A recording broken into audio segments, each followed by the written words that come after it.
சிறகடிக்க ஆசை சீரியல்ல அடுத்து வர எபிசோட்ல என்ன மாதிரியான ட்விஸ்ட் எல்லாம் இருக்க போகுதுங்கிறத இந்த வீடியோல பார்க்கலாம். செல்வம் வந்து மீனாவுக்கு கால் பண்றாங்க. மீனாவும் அண்ணா சொல்லுங்கன்னு சொல்றாங்க.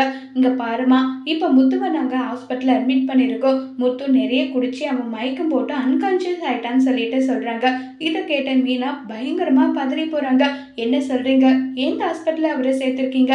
வாங்கண்ண, எங்கண்ண சொல்லுங்கன்னு ரொம்பவே ஃபீல் பண்ணி மீனா அழகா உடனே செல்வம் வந்து ஹாஸ்பிட்டலோட பேரு சொன்னதும் மீனாவும் பதறி அடிச்சுட்டு எங்க இருக்காரு, அவர் எங்க போயிட்டாரு, அவருக்கு மட்டும் ஏதாவது ஒன்று ஆச்சுன்னா நான் என் உயிரையும் விட்டுருவேன்னு ஃபீல் பண்ணி கதறி அழுறாங்க.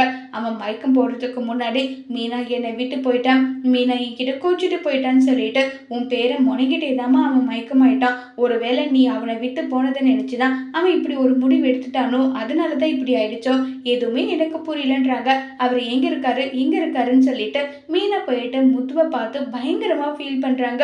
முத்துவும் அதுக்கேத்த மாதிரியே தான் மீனா கூட முத்து ஒன்று சேரணுன்றதுக்காக செல்வம் முத்து 2 பேரும் சேர்ந்து போட்ட பிளான் தான். இப்ப மீனாவும் உங்களை விட்டு நான் போயிருக்கவே கூடாது, தேவையில்லாத சண்டையால நான் உங்களை விட்டு போயிட்டேன், என்னை மன்னிச்சிடுங்க, உங்களுக்கு மட்டும் ஏதாவது ஒன்று ஆச்சுன்னா கண்டிப்பா நான் உயிரோடவே இருக்க மாட்டேன்னு கதறி அழுது ரொம்பவே ஃபீல் பண்ணி அழுதுட்டு இருக்காங்க மீனா. அதோட இந்த பிரமவை முடிச்சிருக்காங்க.